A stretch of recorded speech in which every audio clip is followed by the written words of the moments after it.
Los altibajos de Dagón. Tomaron los filisteos el arca de Dios, y la metieron en la casa de Dagón, y la pusieron junto a Dagón. Y cuando al siguiente día los de Asdod se levantaron de mañana, he aquí Dagón postrado en tierra delante del arca de Jehová, y tomaron a Dagón, y lo volvieron a su lugar. Y volviéndose a levantar de mañana el siguiente día, he aquí que Dagón había caído postrado en tierra delante del arca de Jehová, y la cabeza de Dagón y las dos palmas de sus manos estaban cortadas sobre el umbral, habiéndole quedado a Dagón el tronco solamente. 1 Samuel 5, 2-4.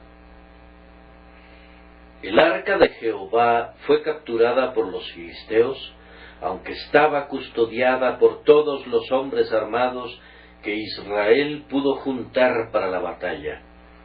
Cuando estuvo protegida por sacerdotes desarmados, no sufrió ningún daño, y a lo largo de todo el funesto período de los jueces, aunque los tiempos habían sido sobremanera alborotados y peligrosos, el arca nunca fue capturada.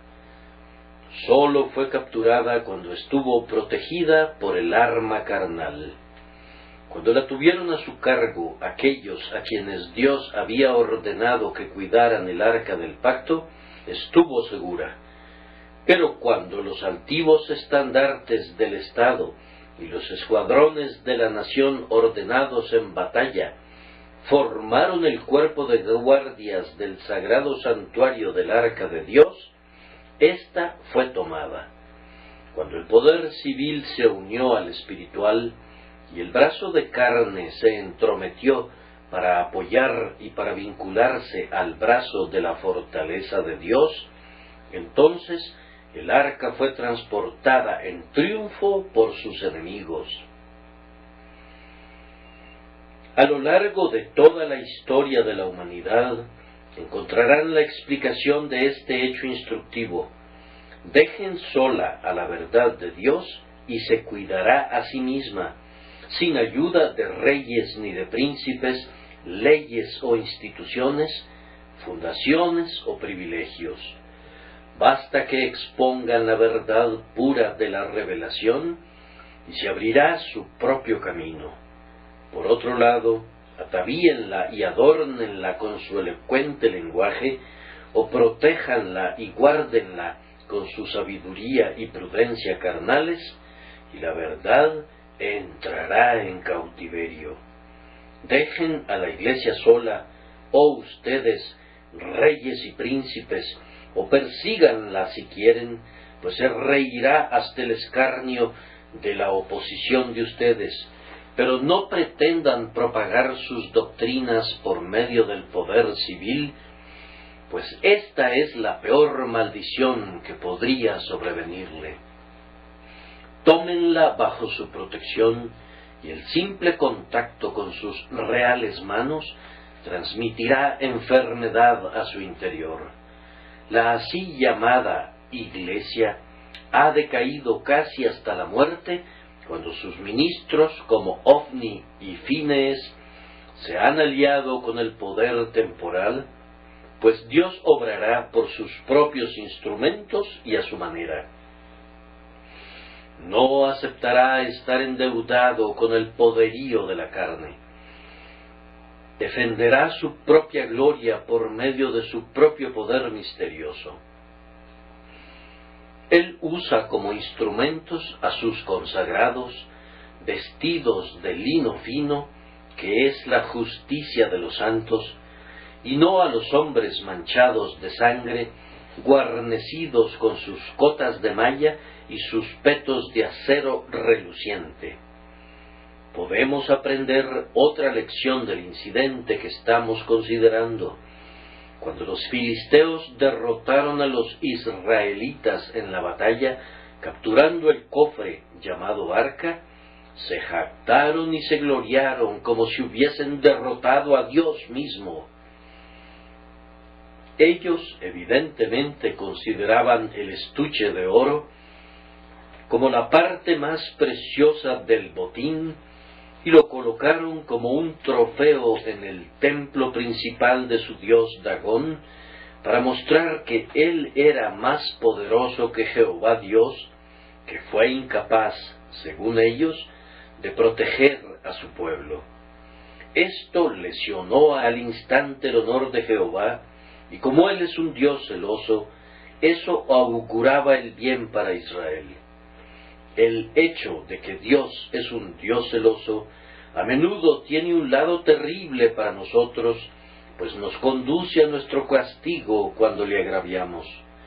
Esto, en verdad, llevó a la derrota a Israel. Pero tiene también un lado brillante para nosotros, pues su celo se inflama en contra de sus enemigos de manera más terrible que contra sus amigos.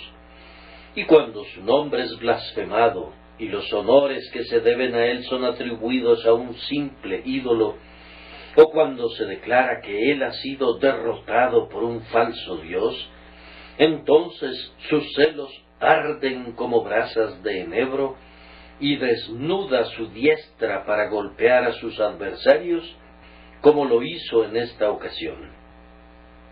Él considera conveniente castigar a su pueblo que le ha ofendido, pero cuando Filistea dice, Dagón ha derrotado a Jehová, entonces el Señor no tolerará más que Filistea triunfe. La respuesta de Jehová para sus enemigos fue que Dagón fue hecho pedazos ante su arca, y los filisteos fueron heridos con tumores hasta que, en su desesperado dolor y horrenda desgracia, dejaron libre el arca, no pudiendo soportar por más tiempo su presencia en ninguna de sus ciudades. Así, desde entonces, los judíos acostumbraban a exasperar a los filisteos, recordándoles la enfermedad que tan penosamente les había atribulado. Y hay un rasgo de esto en el Salmo que dice del Señor: hirió a sus enemigos por detrás, les dio perpetua afrenta. Jamás nación jactanciosa alguna sufrió una más profunda deshonra a los ojos de sus vecinos, para quienes se volvieron el hazmerreír, y nunca imagen alguna sufrió peor desgracia que la que recayó sobre su dios Dagón. Ahora, entonces, siempre que en cualquier momento la infidelidad o la superstición prevalezcan al punto de desalentar sus mentes, reciban consuelo de esto, que el honor de Dios está comprometido en todas estas situaciones. ¿Han blasfemado su nombre? Entonces Él protegerá ese nombre. ¿Se han sobrepasado más que nunca en sus sucias expresiones contra Él? Entonces le provocarán, y Él desnudará su santo brazo. Yo ruego para que le provoquen así. Toda su iglesia dirá amén a eso, así que Él levantará y consumará las gloriosas obras de su fuerza y de su amor en medio de los hijos de los hombres, y confundirá a los adversarios, demostrando que todavía está con su pueblo y que es el Dios Todopoderoso, como lo fue en los días de antaño. Entonces, díganse ustedes, nuestro Señor no siempre soportará este papismo idólatra que está multiplicando a sus sacerdotes dentro de nuestra Iglesia Nacional. Su pueblo no puede soportarlo, mucho menos Él. No siempre tolerará estas teorías blasfemas por las cuales hombres eruditos y presumidos, juntamente con escépticos vanagloriosos, buscan sacar a Dios del mundo. Ellos le provocarán, Él se moverá, se mostrará fuerte a favor de su verdad, descorrerá las olas del pecado, y hará saber a las edades que Él es todavía el grandioso Yo Soy, el Dios victorioso sobre todo, bendito para siempre. Me parece que esas dos verdades yacen sobre la superficie de este pasaje. Y ahora, aunque sería muy erróneo considerar la palabra de Dios como un simple conjunto de alegorías y así negar que registra hechos, y esto confío nunca lo haremos, sin embargo, el apóstol Pablo nos ha mostrado que muchos de los eventos del Antiguo Testamento son una alegoría, y como estas cosas son evidentemente tipos y deben considerarse como emblemas y modelos de cosas que ocurren todavía, usaremos este pasaje de una manera espiritual, convirtiéndolo en un canal de enseñanza práctica. Cuando el Dios vivo viene al alma, Dagón, el Dios ídolo del pecado y de la mundanalidad, debe caer. Ese es el pensamiento que enfatizaremos en este momento. Entonces, para comenzar, la llegada del arca al templo de Dagón es un símil adecuado de la llegada de Cristo al alma. De acuerdo a la mejor información disponible, Dagón era el dios pez de Filistea, tal vez tomado de los sidonios y de los hombres de Tiro, cuya actividad principal radicaba en el mar, y que, por tanto, inventaron una deidad marina. La parte superior de Dagón era un hombre o una mujer, y la parte inferior del ídolo estaba tallada como un pez. Podemos tener una idea aproximada de él, partiendo de la idea común de la fabulosa criatura ficticia llamada sirena. Dagón era simplemente un ser con un cuerpo pisiforme o una sirena, solo que, por supuesto, no se tenía la pretensión de que viviera. Era una imagen tallada como esas que los papistas adoran y llaman la bendita Virgen, o San Pedro, o San Remigio. El templo de Asdod era, tal vez, la catedral de Dagón, el santuario principal de su adoración, y allí se sentaba, erguido sobre el elevado altar, rodeado de pompas. El arca del pacto de Jehová de los ejércitos era una pequeña caja de madera recubierta de oro. De ninguna manera era un objeto pesado o voluminoso, mas sin embargo era muy sagrado, pues tenía un carácter representativo y simbolizaba el pacto de Dios. Su captura fue ciertamente dolorosa para los israelitas piadosos, pues sintieron que la gloria de Israel había sido traspasada cuando el arca fue tomada. La urna sagrada fue cargada en triunfo por los filisteos y llevada al templo donde permanecía Dagón. Con el ojo de su mente podrán imaginarse al dios pez, alto en su trono, y el incienso ardiendo ante él, y los sacerdotes reunidos a su alrededor, y los príncipes de Filistea con sus pendones triunfantes inclinados ante su altar. Oímos los gritos de los príncipes filisteos cuando llevan el cofre de oro con sus varas de oro y lo colocan al pie de Dagón y cantan sus himnos victoriosos. Óyelos tocando sus trompetas y cantando sus himnos blasfemos. Gloria a ti, oh Dagón, tú has triunfado en este día, oh poderoso Dios de la tierra y del mar. Glorioso Dios pez, tú has vencido a quienes vencieron a los cananeos, y aunque su Dios despojó de su vida a los egipcios de antes, tú los has matado por millares. Gloria sea a ti, poderoso Dios. Así enaltecerían a su deidad, derramando su desprecio sobre el arca capturada que pusieron junto a la imagen. Luego, cuando el servicio terminó, ya habían adorado a Dagón hasta saciar sus corazones, cerraron el templo y hubo oscuridad en el lugar santo o lugar impío. ¿Cómo habremos de llamarle? El arca no permaneció allí por mucho tiempo, con Dagón en aparente supremacía, pero la simple entrada del arca en el templo del ídolo fue un cuadro adecuado de la introducción de la gracia de Dios en el corazón humano. Los filisteos introdujeron el arca del Señor, pero únicamente un acto del poder divino puede traer la gracia de Dios al alma. Por diversos medios, la verdad que es en Jesús es leída, es oída, es traída a la memoria, es vista impresa en las vidas de los hombres, y así entra en el templo del hombre interior.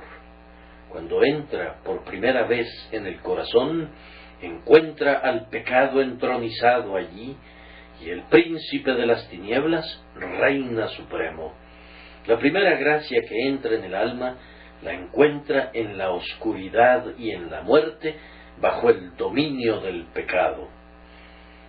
Hermanos, nosotros no tenemos que liberarnos del pecado y de la muerte y de la oscuridad para entonces obtener la gracia, sino que, cuando aún estamos muertos, la gracia nos visita. Cuando somos todavía esclavos, el libertador llega. En nuestra medianoche más oscura se levanta el sol de justicia. Mientras el Dagón del pecado se sienta firmemente sobre su trono, como si no pudiese ser perturbado, y su hórrida figura está sola y es vista señoreando sobre todos los pensamientos y las imaginaciones del corazón, en ese momento es que Dios, que es rico en misericordia, por su gran amor con que nos amó, cuando estábamos muertos en nuestros delitos y pecados, envía su gracia poderosa para que more en nosotros. Cuando esa gracia entra en el alma, lo hace sin ser vista, y el pecador inicialmente sabe lo mismo acerca de la gracia entrante que lo que Dagón sabía acerca del arca. La gracia, la luz, la verdad, el amor de Dios entran en el alma, y el hombre no sabe todavía lo que el Señor ha hecho por él. Está únicamente consciente de alguna impresión, de una cierta necesidad de reflexión que no había conocido antes, de un estado de ánimo en calma, de un deseo de considerar las cosas eternas. Y eso es todo lo que percibe de la obra del Señor en él. Su Dagón parece estar allí en su acostumbrada majestad suprema, excepto que algo extraño está también en la mente, pero el hombre no sabe qué es. Es el principio del fin, de un fin bendito y glorioso. Tenemos ahora a Dagón y al arca en el mismo templo, al pecado y la gracia en el mismo corazón, pero este estado de cosas no puede durar largo tiempo. Nadie puede servir a dos señores, y si pudiera, ninguno de los dos señores estaría de acuerdo en ser servido de esa manera. Los dos grandes principios del pecado y la gracia no habitarán en paz entre ellos, pues son tan opuestos como el fuego y el agua. Habrá un conflicto y una victoria, y sabemos quién vencerá, pues, como siempre, cuando la gracia de Dios entra en el alma, el pecado recibe el aviso de marcharse. Esa noche, cuando los filisteos habían terminado con sus ceremonias exultantes, pensaron que habían dejado a Dagón revestido de gloria, reinando y triunfando sobre el arca del Señor. escasamente habrían cerrado las puertas y salido antes de que Dagón cayera postrado en tierra delante del arca. Cayó postrado, no se inclinó, sino que cayó, y no cayó de costado, sino que se le hizo hacer reverencia delante del arca, pues quedó postrado. Y no fue una caída a medias simplemente, sino que cayó postrado en tierra delante del arca. Un cambio de posiciones muy significativo para sus adoradores. El arca fue colocada al pie de la imagen de Dagón, y ahora Dagón está ante el arca, como si se postrara en adoración ante el grandioso y poderoso Dios. De igual manera, la gracia no tarda mucho en echar fuera al pecado. La gracia pone las cosas al revés. El santo y seña es echar abajo, echar abajo, echar abajo. El quebrantador ha subido y las imágenes inventadas por el hombre deben ser hechas añicos. Muy probablemente su Dagón tenga la forma de la justicia propia. La llamaré Dagón, pues viene siendo lo mismo. Uno de los peores ídolos en el mundo entero es el ídolo del ego. El hombre que tiene justicia propia se jacta diciendo que es tan bueno como los demás, si es que no es mejor, aunque no sea cristiano.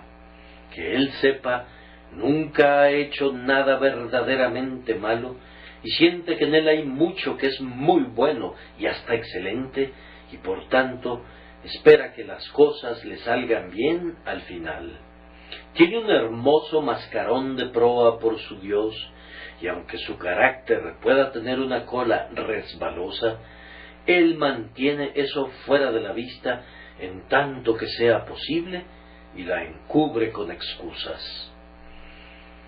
El Dios de su confianza en sí mismo es una cosa muy hermosa tomada en su conjunto. Es hermosa como una sirena y él está fascinado con su belleza. Se inclina ante su ídolo y canta delante de él ese viejo cántico de los filisteos, quiero decir, de los fariseos, que comienza: Dios, te doy gracias, porque no soy como los otros hombres. Cuando la gracia entra en el alma, el dominio del autocontrol llega a un fin, y al suelo va el Dios pez postrado delante del arca del Señor, y el hombre descubre que no tiene esa justicia en la que confiaba. Comienza a deplorar sus pecados y a lamentar sus deficiencias. Le ha sobrevenido un perfecto cambio de sentir. Ahora se desprecia a sí mismo tanto como antes se admiraba a sí mismo. Y ahora, en vez de tomar el asiento más alto en la sinagoga, está anuente a ser portero en la casa del Señor. Ah, dice, cuán gran pecador soy, cuán vil soy a los ojos de Dios. ¿No pueden ver cómo este valeroso Dagón está postrado en tierra delante del arca? Tal vez el hombre no poseyó nunca mucho de esa justicia propia llena de vanagloria, pero sirvió al Dagón del amado pecado que obsesiona. El hombre era un borracho, y Baco imperaba en él, pero tan pronto como la gracia de Dios fue traída al alma, acabó con el Dios bebida. El horrible Dagón de la borrachera es destronado por la gracia. El hombre no puede soportar cuando recuerda cómo se deshonró a sí mismo para ser un apasionado del desenfreno y del sexo y del exceso y de la borrachera y de pecados abominables semejantes que llevan a la humanidad por debajo del nivel de las bestias. Aquel que es verdaderamente un penitente odia el simple nombre de estos pecados inmundos.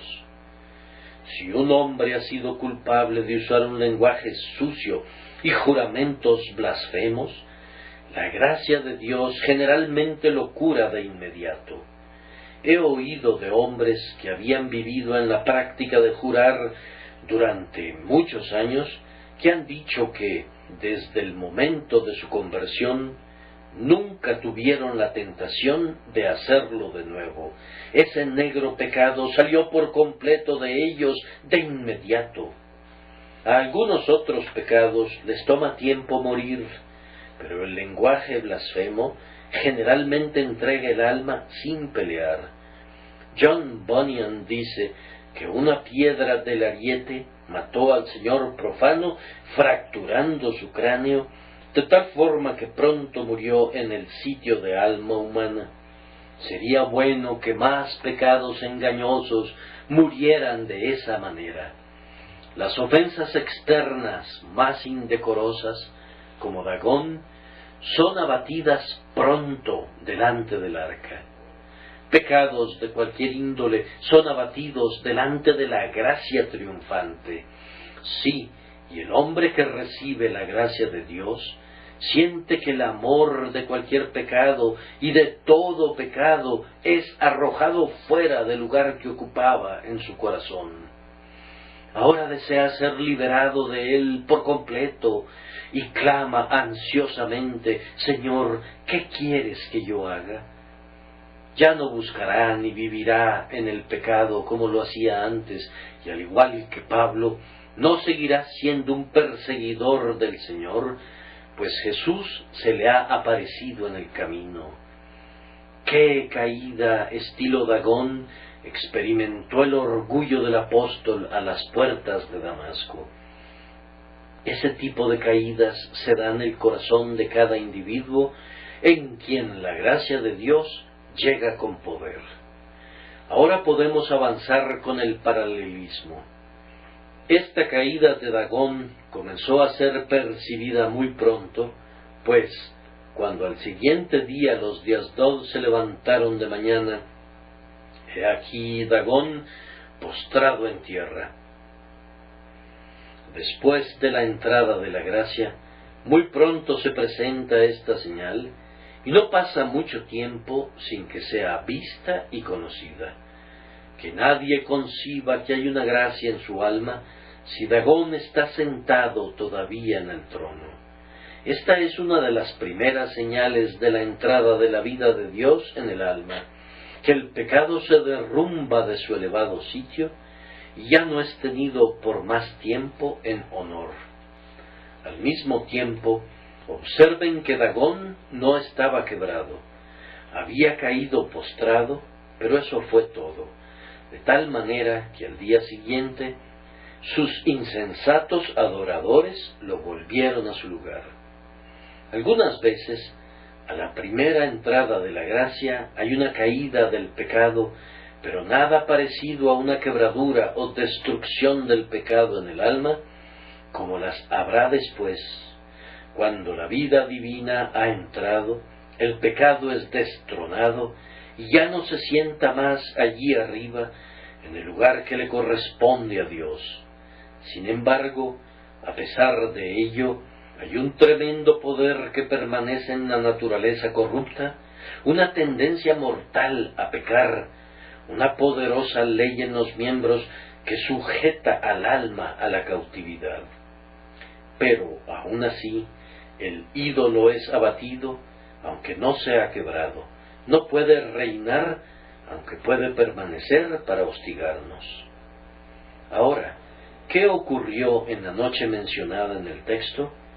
Dagón cayó delante del arca cuando todo estaba quieto y apacible en el templo. Mientras los adoradores se encontraban allí durante el día, había ruido y gritos, y el falso Dios estaba en lo alto. Entonces era muy difícil discernir que había un poder misterioso relacionado con el arca. Fue en la quietud de la noche que esta obra fue realizada, y así, a menudo, al escuchar la palabra, la gracia es introducida en el corazón, pero ustedes no sabrían que se ha obrado algún cambio, pues es únicamente cuando el hombre se ha alejado del negocio del mundo, cuando se aísla y comienza a considerar que un poder divinamente misterioso es manifestado por la gracia interior para hundir al pecado y abatir el poder del mal. Quiera Dios que nuestros oyentes aprovechen más oportunidades para considerar con quietud la palabra de Dios. Cuánta mayor bendición se obtendría a menudo de los sermones y de los libros si hubiese más meditación. Ustedes reciben las uvas, pero no las pisan en el lagar.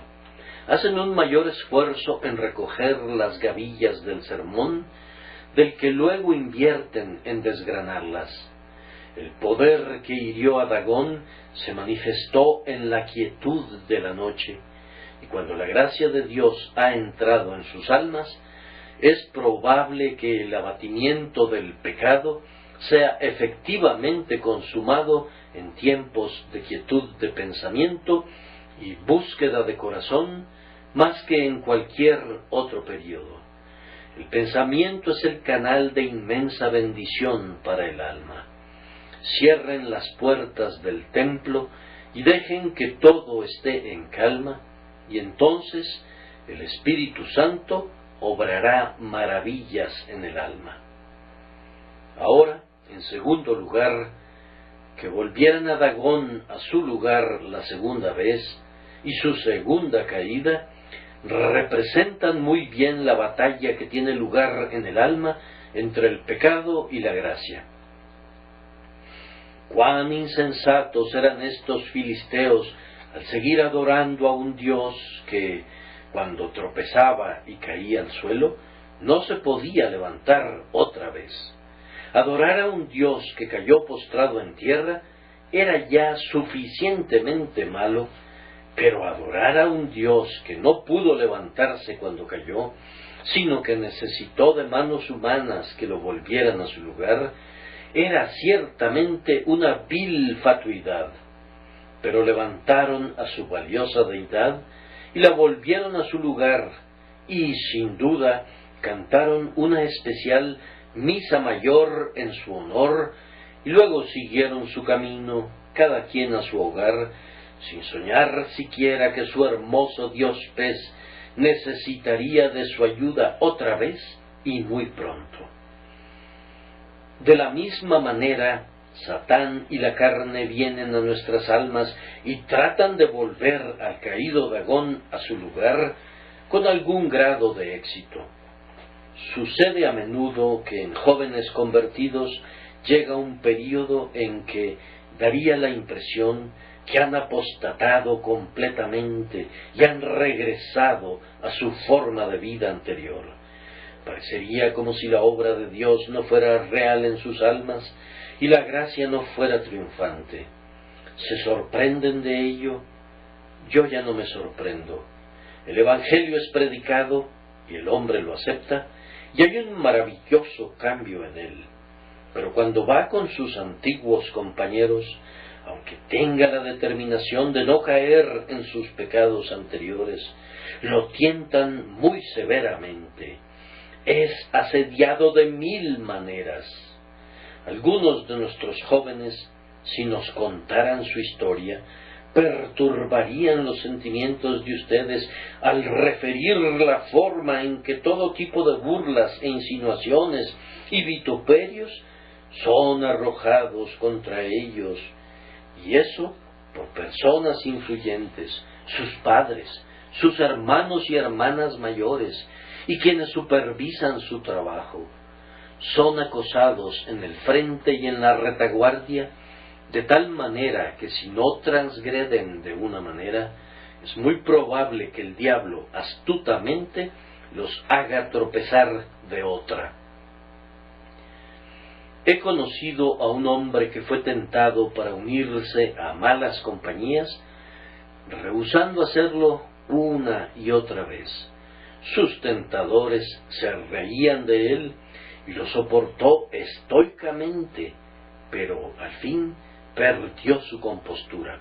Y tan pronto como sus enemigos vieron su pasión hirviendo, clamaron: ¡Ah, ahí está! ¡Te agarramos! En un momento como ese, el pobre hombre estaría inclinado a gritar: ¡Ay! No puedo ser un creyente, pues de lo contrario no habría hecho esto. Ahora, todo eso es un violento intento de Satán y de la carne para volver a Dagón a su lugar. Ellos saben que el Señor lo ha derribado y no pueden soportarlo, y anhelan restablecer el trono al dios pez. Algunas veces vuelven a Dagón a su lugar y causan gran aflicción en el alma. He conocido a una pobre oveja perdida que fue encontrada y vuelta al redil, pero se extravió miserablemente por un tiempo, y el diablo pensó que, en verdad, había recuperado esa oveja y quería hacerla pedazos, pero estaba engañado después de todo. Dagón fue vuelto a su lugar únicamente por un tiempo y fue derribado de nuevo. Y así sucede siempre que la gracia entra en el corazón.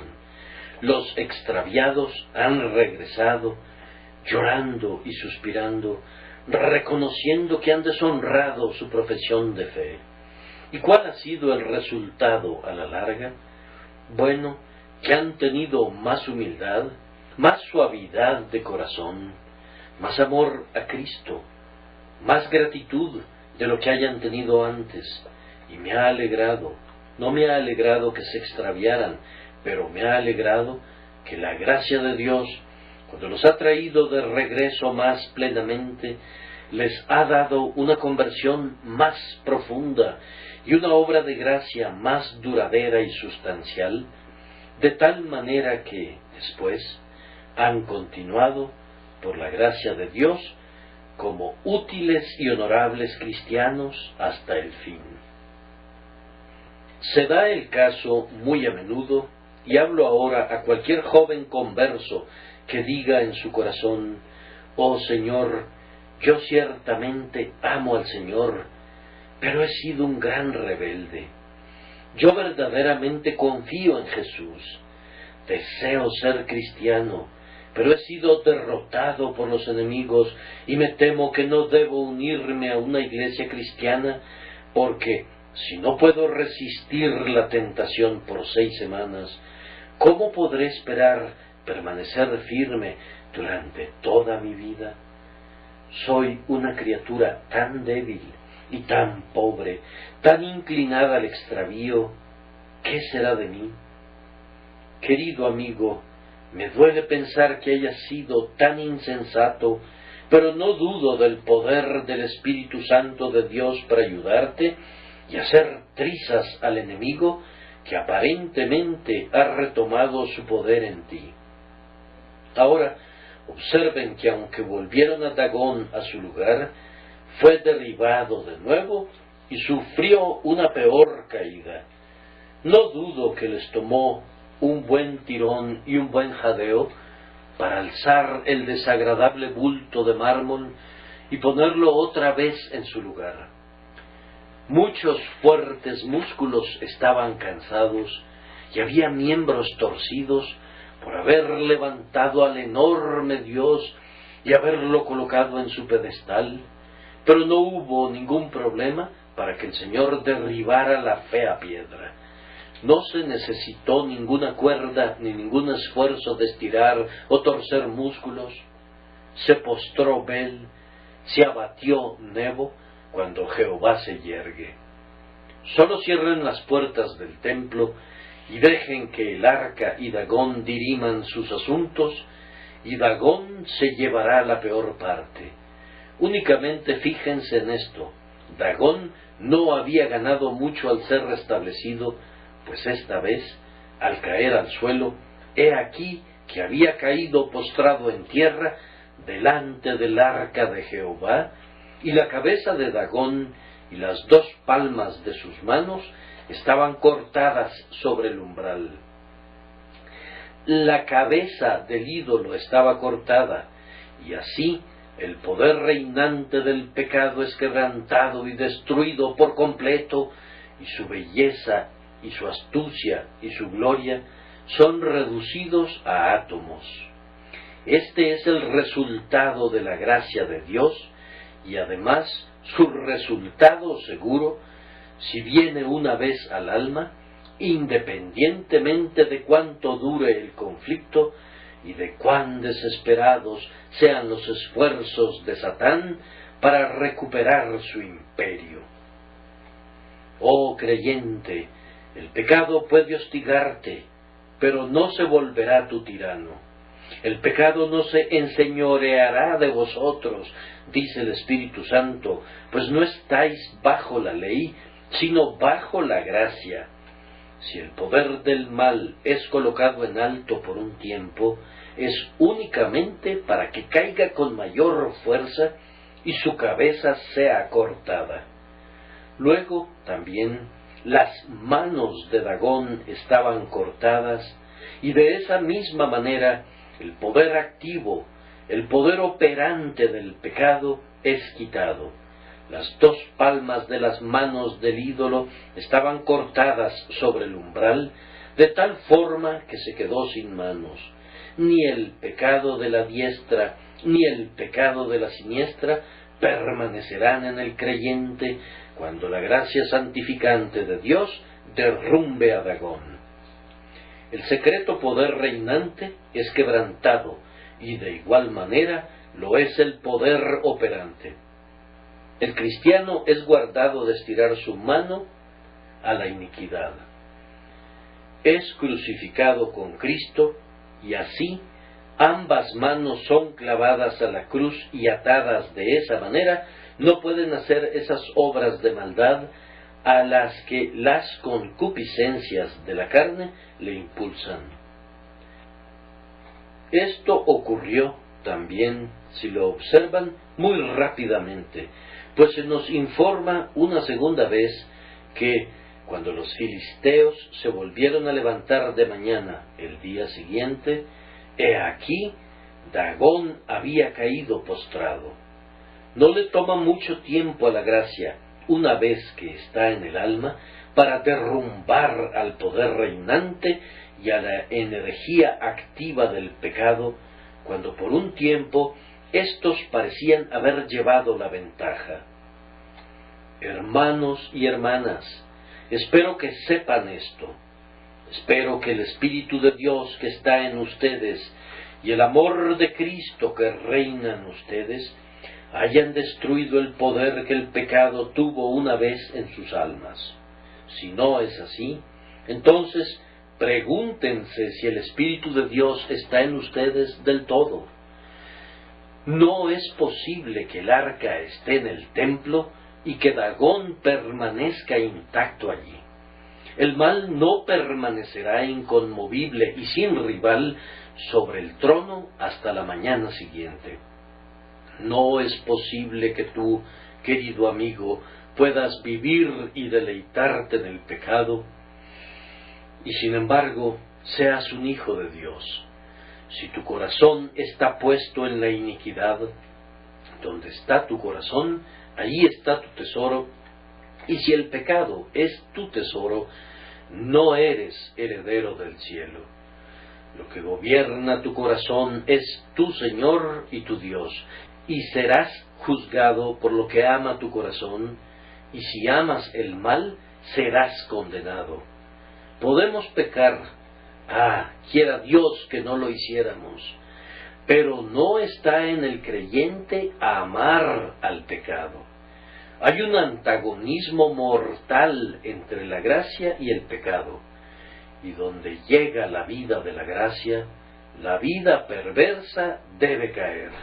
No puede haber una alianza entre Dagón y el arca, entre Dios y el mundo, entre Cristo y el pecado.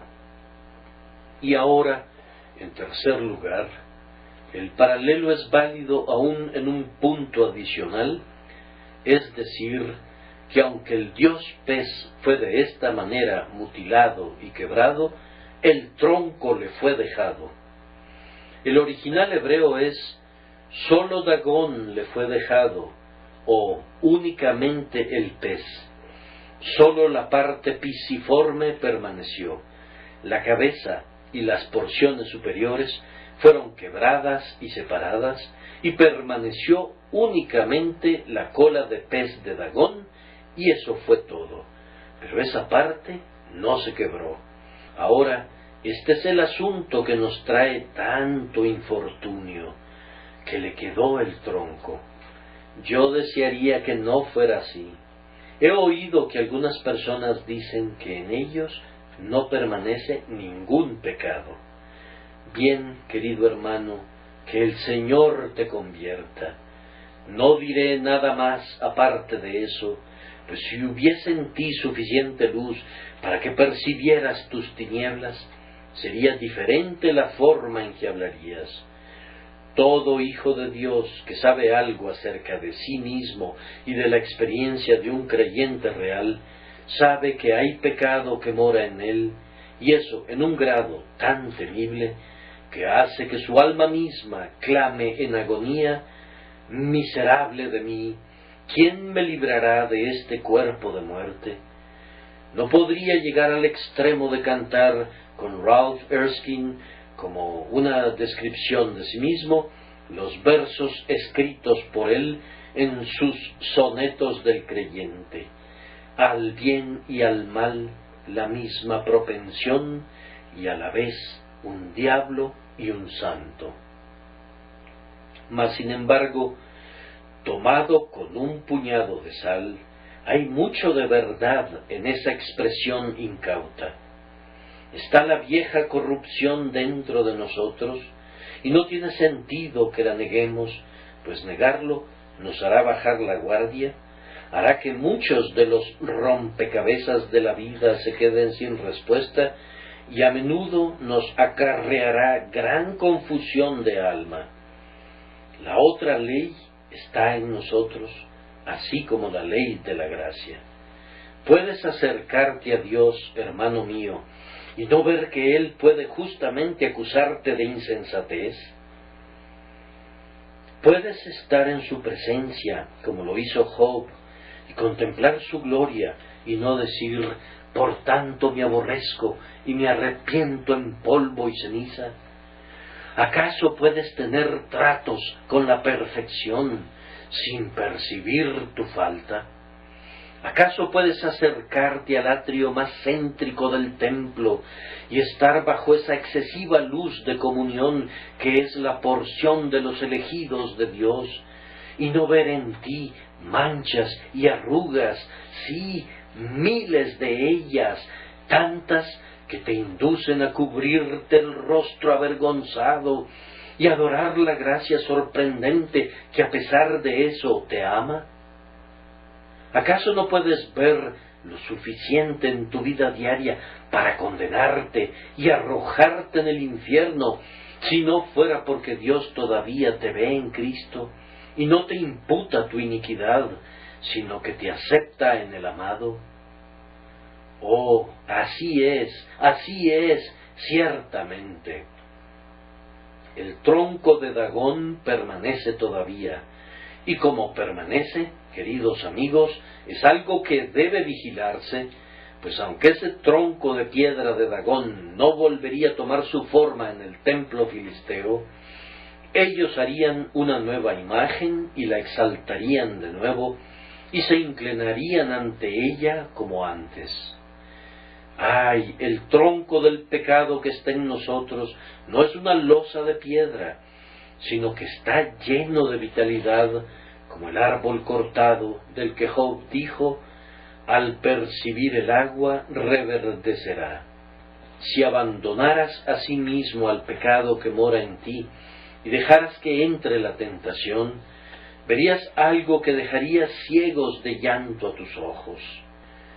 Es algo bueno que te veas al espejo, pero tu rostro no es tu ego. Ningún espejo puede mostrarte tu ego. Hay una cierta tentación que tiene una afinidad con el mal que mora dentro de ti, y si Satán trae esa tentación cerca de ti, te verás a ti mismo para tu horror y vergüenza. Entonces mirará hacia afuera de la ventana de tu cara un hombre al que no viste cuando te miraste en el espejo, pues sólo viste la casa en la que vivías. Tan feo es ese hombre que hace que la propia casa en que vive se mire horrible. Cuando el hombre airado se levanta y se vuelve visible al ojo desnudo, cómo deforma el rostro. Cuando el viejo Adán obstinado se pone junto a la ventana, qué rostro tan repugnante muestra. Cuando ese espíritu envidioso se levanta, qué mirada tan malvada hay en sus ojos.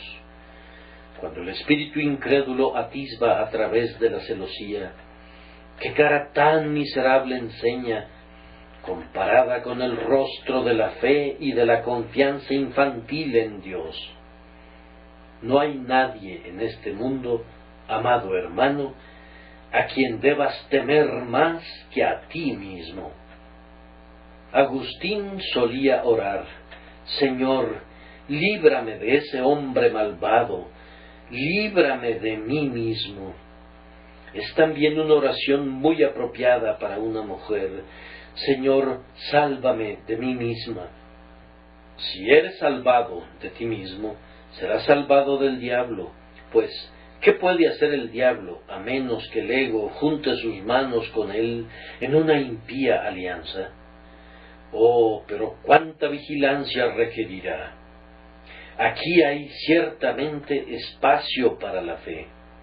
La fe no rehúye el conflicto, ni nos infla con la noción que la lucha ha terminado. Al contrario, se viste de toda la armadura de Dios, porque ve que la batalla todavía es encarnizada. La fe es necesaria como el escudo que protege de los dardos encendidos y la espada con la que podemos matar al enemigo. Esta es la esfera en la que la fe debe operar. No habla de una guerra terminada, sino que continúa la campaña de toda la vida hasta lograr la victoria final. La fe no dice: he terminado con el conflicto. Ella sabe que no. La fe dice: estoy en medio del conflicto, luchando en contra de 1000 enemigos y esperando la victoria por medio de Jesucristo, mi Señor. Oh hermanos y hermanas, sean fuertes en la fe por el poder del Espíritu Santo, pues lo necesitan, ya que el tronco de Dagón permanece todavía. La concupiscencia de la carne mora todavía en el regenerado.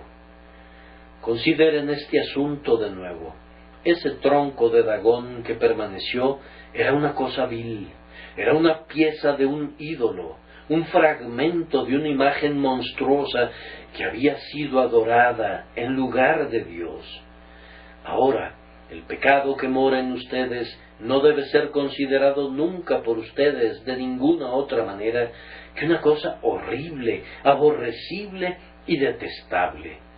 Que después del amor que tú y yo hemos conocido, haya todavía poder en nosotros para ser mal agradecidos, debería horrorizarnos. Después de la prueba de su verdad que Dios nos ha mostrado, después de tal fidelidad y tan abundantes evidencias de fidelidad, que seamos todavía capaces de incredulidad, debería ser motivo de aflicción para nosotros. Oh, yo desearía no poder pecar otra vez a través del tiempo ni de la eternidad. Oh, que cada partícula de la yesca de la depravación en la que el diablo pudiera dejar caer una chispa desapareciera de mi naturaleza. Es una misericordia que las chispas sean apagadas, pero es lástima que todavía se quede la mecha y haya abundancia de esta yesca en nosotros. ¿Yesca? ¡Ay, pólvora! Tan rápida es para prenderse en el fuego que Satán está listo a provocar. Cargamos en nuestro corazón una bomba, y mejor sería que nos mantuviéramos lejos de las candelas del diablo para evitar una explosión del pecado flagrante. Estas candelas son lo suficientemente comunes en la forma de algún amigo plausible, pero escéptico, o en la forma de diversiones que son cuestionables. Manténganse alejados de los cerillos de Lucifer. Tienen suficiente maldad en su corazón sin necesidad de que vayan donde conseguirán más. Si alguien aquí piensa que es tan bondadoso y bueno que puede entrar sin problemas en tentación, yo estoy seguro que está laborando bajo un grandísimo error. Yo le diría, hermano, hay suficiente demonio en ti para que le envíes tarjetas de invitación a 7 más. Acude a aquel que arroja demonios. Acude a la compañía donde los poderes del mal son encadenados y atados. Pero no vayas donde otros diablos tan malvados como él llamarán al demonio que ahora te asedia y le motivarán para que obre maldad. El tronco de Dagón permanece. Sé cuidadoso, vigilante, lleno de oración, y detesta el pecado con toda tu alma. Pero ahora, finalmente, aquí encontramos la misericordia, porque aunque el tronco de Dagón no fue sacado del templo filisteo, podemos ir más allá de la historia y regocijarnos porque va a ser sacado de nuestros corazones. Viene el día, hermano, hermana, en el que no habrá más inclinación en ustedes a pecar de la que hay en un ángel. Viene el día en que su naturaleza estará tan firme en la verdad y la justicia y la santidad, que todos los diablos del infierno no serán capaces de hacerlos pensar un pensamiento pecaminoso. Oh, dirá alguien, yo quisiera que ese tiempo venga pronto. Vendrá, hermano.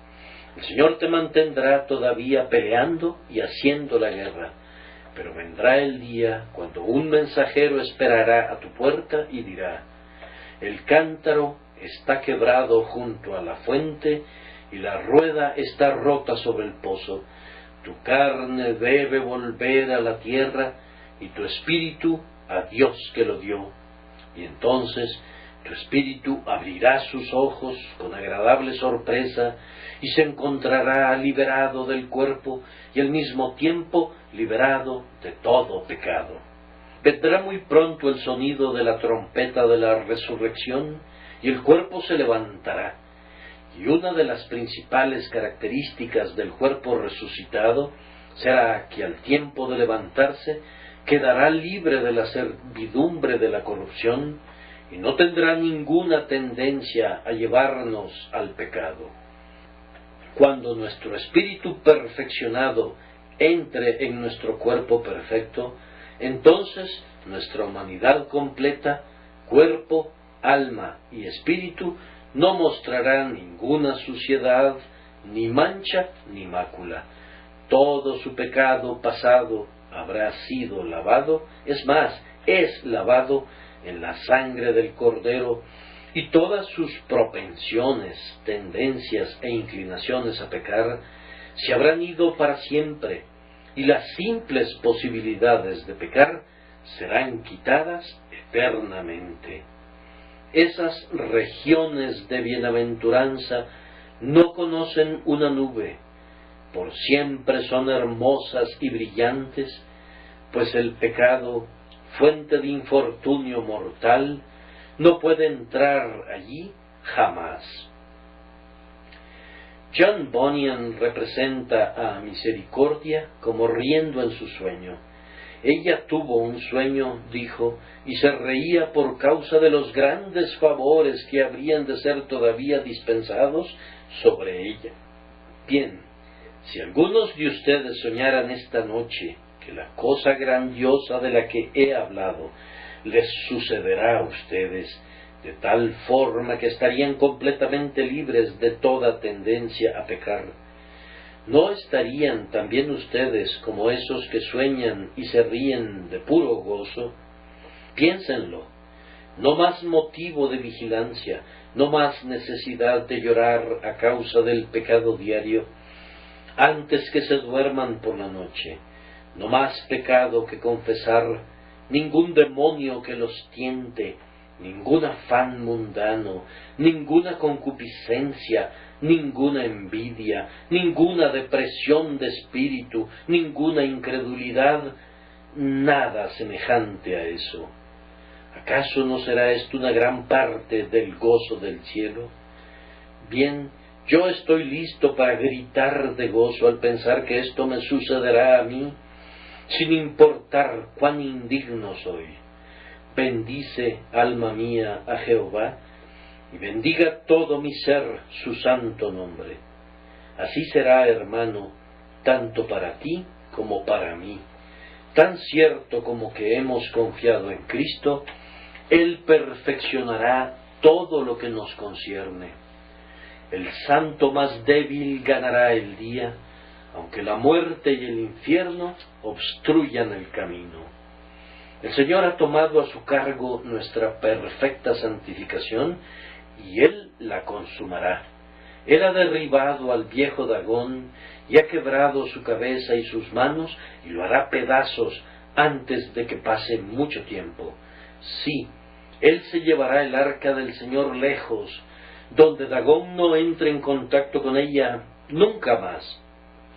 Él te llevará la parte de ti que tiene la gracia, tu verdadero y mejor yo, lejos a la gloria, para que mores con Él por la eternidad.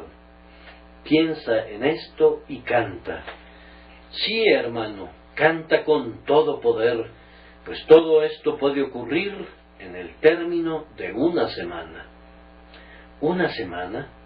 Puede suceder en un día, puede suceder antes de que llegues a casa hoy por la noche.